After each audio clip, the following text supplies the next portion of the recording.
తల్లిగా ఎవరితోనూ మాట్లాడకుండా అందరూ చేసే చూస్తూ వెనక నుండి ఎక్కిరించడం గొప్ప కాదు.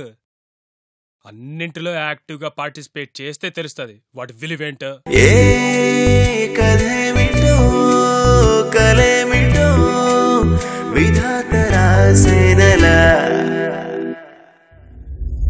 పరిచయం పరిమళం పరవశం కథ జీవితం. మీ అమ్మాయిలు చదువులు అయ్యేలోపు మా అబ్బాయిల చేతుల్లో జాబులు ఉండాలి. మీరు చదువుతున్నారు కదా అని మేము చదువుతూ కూర్చుంటే మా చేతిలో జాబ్ వచ్చే టైంకి మీకు వేరే వాడితో పెళ్ళై చేతిలో పాపో బాబో ఉంటారు. 20 సంవత్సరాలు దాటితే చాలు ఏం చదువుతున్నావు బాబు అని ఎవ్వడో అడగడు. ఎక్కడ జాబ్ చేస్తున్నావు బాబు అనే అడుగుతాడు. నేను అప్పుడప్పుడు అంటూ ఉంటానే నువ్వున్నావనే నా ధైర్యం అని. అది ఎలా ఉంటుందో ఒకసారి చూడు.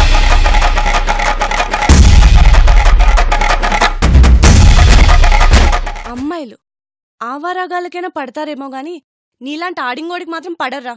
అయినా నేను ఎవరికి పడితే నీకెందుకురా?